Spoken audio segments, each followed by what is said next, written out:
Bueno, vamos a agradecerle a Jimena Latorre, es miembro del Consejo de la Magistratura de la Nación. Hace no mucho tiempo estuvo participando de las elecciones de los miembros en representación de los abogados del país. Estuvo en Salta, estuvo hace muy pocos días visitando Salta, así que le vamos a agradecer que nos haya atendido y que podamos charlar en este día. Jimena, muchas gracias, buenas noches. Hola, ¿qué tal? Buenas noches, ¿cómo están? Muy bien, gracias por esta comunicación. Bueno, ha sido una semana difícil para el país. Apareció un fenómeno extraño, como es el tema de una repercusión internacional, y me refiero a Rosario particularmente, a partir de amenazas a la familia de Messi. Parece que esto finalmente despertó al gobierno de la nación. No sé qué impresión te queda, si es que esto despertó, lo hizo reaccionar, o es solo un espasmo y esto sigue como veníamos hasta acá. Bueno, la verdad es que en primer lugar lo que está sucediendo en Rosario es de una gravedad inmensa, ¿no? Porque está muriendo gente, porque las balaceras son a diario, porque el nivel de violencia que se está viviendo es torna a una ciudad tan linda como Rosario en prácticamente inconvivible. Es injusto, ¿no? que el santafesino tenga que vivir con miedo y que el narco haya cooptado y haya de alguna manera hasta suplido el rol del Estado nacional, ¿no?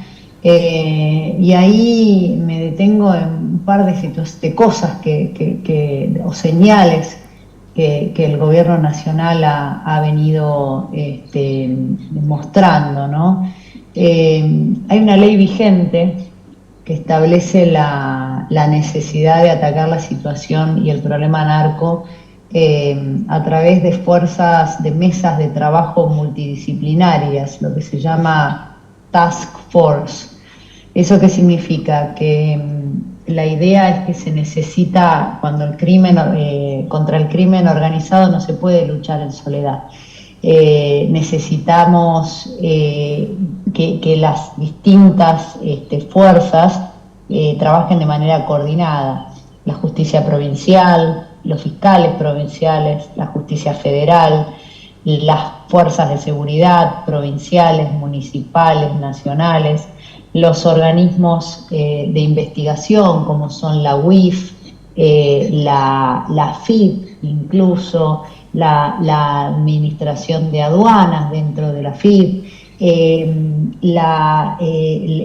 los ministerios de seguridad, de justicia, y eso cuando uno empieza a recolectar información desde los distintos organismos y empieza a unir las piezas de un rompecabezas, permite de alguna manera ver la película de una película mucho más grande y atacar al crimen organizado con muchísima más información y de manera integral.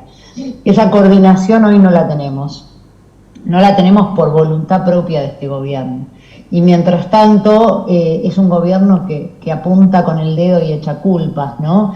Y en esas culpas lo vimos muy claro en el discurso del presidente de la Nación cuando hizo su discurso inaugural en el Congreso de la Nación, que le endilgó a la Corte Suprema de Justicia el problema de inseguridad que vive Rosario, supuestamente por haber paralizado el Consejo de la Magistratura, ¿no? Consejo de la Magistratura Nacional que yo integro. Y acá les puedo asegurar a todos los que nos están escuchando y viendo que el problema no está en el Consejo de la Magistratura. De hecho, en Rosario existen vacancias a nivel jueces federales. ¿Cuántas vacancias? ¿Cuántas vacancias? Tenemos 5 vacancias en total. 4 vacantes están, dependen hoy del Senado de la Nación. de las cuales hay una que es el Juzgado Federal número 1, que no tiene competencia penal, eso también hay que decirlo, y otra vacancia depende del Poder Ejecutivo Nacional. Pero los dos juzgados con competencia penal hoy están cubiertos en Rosario, y tienen un volumen de trabajo que está dentro de lo que son los estándares que se entienden razonables para lo que es el funcionamiento de un juzgado, ¿no? Ahora, también sabemos, y es terrible que contemos con estadísticas, porque la verdad es que no debería suceder, pero sabemos que nos informan que el 80% de los hechos de violencia que se suceden en Rosario se pergenian en las cárceles, ¿no? Desde las propias cárceles. ¿Eso qué nos dice? Que los narcos están presos. Entonces la justicia no es el problema acá. La justicia los puso entre rejas a los narcos. Ahora esos narcos siguen delinquiendo desde adentro de las cárceles. Cuando tenemos una ley federal que lo prohíbe, y las cárceles federales deberían tener los inhibidores conectados. Sí. A nivel provincial lo que necesitamos es que esto también se replique, ¿no?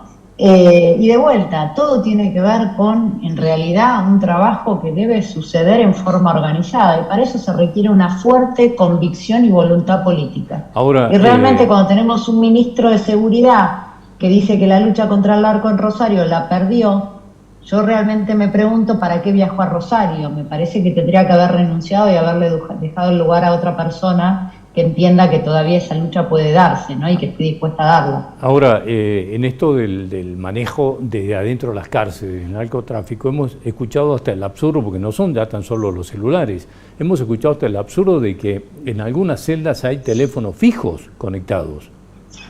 Sí, claro, y que eso solo se pudo haber hecho en connivencia con el servicio penitenciario, ¿no? Entonces, digamos, acá el problema, de vuelta, yo creo que incluso la justicia, a pesar de las amenazas narco, y a veces tal vez no en los tiempos que a los ciudadanos nos gustaría, pero realmente creo que la justicia acá no es el problema. Me parece que el problema es mucho más grave, y donde vemos ese problema es cuando detectamos que, por ejemplo, los índices de asesinatos en distintas épocas, en distintos momentos, ¿no? de la historia más reciente, ¿no? Han ido virando, ¿no? Cuando en 2015, durante el gobierno de Cristina, vemos que el nivel de asesinatos había crecido sustancialmente, llegando a más de 200 asesinatos en un año. También vemos después, exactamente el número es 271 asesinatos en 2015. Después vemos que en 2019 ese número había llegado a bajar a 164. Y hoy estamos de vuelta en 288. Entonces, que es un récord histórico, un récord terrible, lamentable y muy triste, ¿no? Pero récord al fin. Entonces, ahí esos números nos dicen algo. ¿Quiénes estaban gobernando en un momento y en otro? ¿Quiénes estaban en los ministerios de seguridad en un año y en otro, ¿no? Y es lamentable ver un presidente de la nación que encima es tan cobarde que le endilga las culpas a cualquiera menos a ellos, ¿no? Ahora, Jimena, lo llevo de Rosario al Consejo de la Magistratura que integras, y la pregunta es, ¿compartís la opinión de que el Consejo está paralizado, como por lo menos el gobierno sostiene, o por lo menos sostiene la expresidenta y actual vicepresidenta? Lo que dice la vicepresidenta es culpa de ella. Si el Consejo de la Magistratura no está funcionando es porque el kirchnerismo hizo absolutamente todo lo que estaba a su alcance para intentar frenar el funcionamiento. Y estamos haciendo lo indecible para que el Consejo de la Magistratura funcione. Y te explico por qué sostengo lo que sostengo, porque me baso en hechos reales, concretos de la realidad. Cuando la Corte Suprema dicta el fallo el 16 de diciembre de 2021, y establece que esa integración de 13 miembros del Consejo de la magistratura era inconstitucional por tener inherente un desequilibrio inmenso entre los distintos estamentos, y fija un plazo para dictar una nueva ley en el Congreso o volver al primer Consejo de la Magistratura que tuvimos los argentinos, integrados por 20 miembros. El kirchnerismo hizo todo lo que estuvo a su alcance para frenar, primero las mismas elecciones en las que yo participé, esto no me lo cuenta nadie. La cantidad de amparos que se interpusieron a nivel país para frenar las elecciones de los consejeros abogados es enorme. De ahí, como justamente estaban convencidos de que iban a poder frenar el avance, directamente el kirchnerismo ni siquiera presentó lista, para que te des una idea. Entonces, después respaldaron una lista que era de Molea, porque Molea jugó en tándem con el kirchnerismo en esas elecciones. Pero lo cierto es que no tenían candidatos propios y puros, ¿no? Y esto se vio después cuando partieron el bloque en el Senado, entonces trataron de quedarse con la segunda minoría.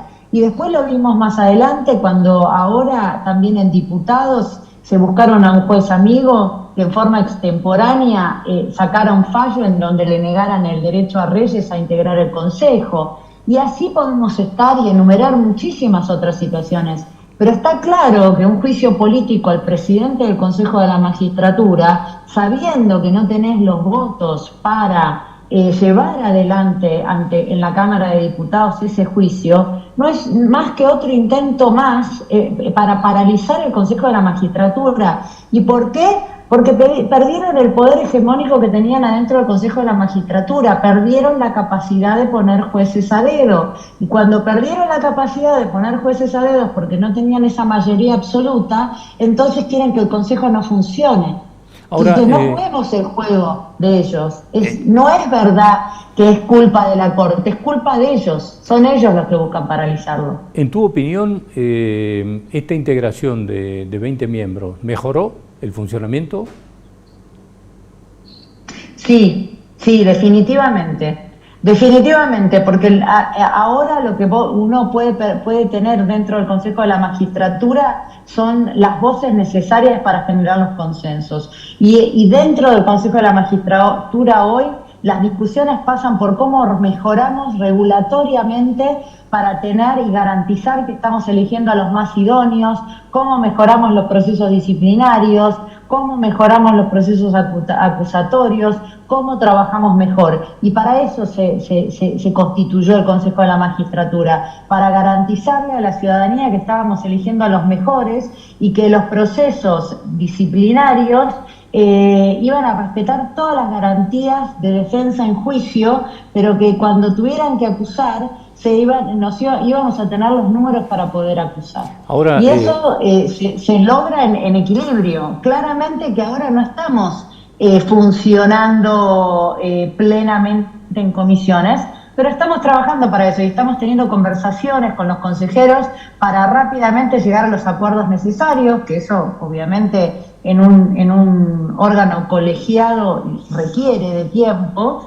Y lo vamos a lograr, Bien, Jimena, me queda muy poquito tiempo y te pediría, con una definición muy rápida, tu opinión respecto de esto que ayer ha tenido un alto impacto, que fue conocer los fundamentos del fallo condenatorio de la vicepresidenta, y tu opinión respecto de este Tribunal Oral Federal 2, que fue considerado como un pelotón de fusilamiento por parte de Cristina Kirchner, y el ataque permanente del lawfare. En una definición que te pido la sintetices lo más que puedas. Creo que es un hecho de muchísima trascendencia y es un antes y un después en la historia argentina, ¿no? Como dijo el fiscal Luciani, justicia o corrupción. Y creo que aquí se hizo justicia frente a hechos de corrupción que tuvimos la oportunidad de ver todos. Creo que los fiscales nos mostraron en un lenguaje muy llano a la ciudadanía y con pruebas y hechos concretos toda esta maniobra. Y los ciudadanos tuvimos la posibilidad de verlo en vivo y en directo y formarnos nuestro propio juicio de valor.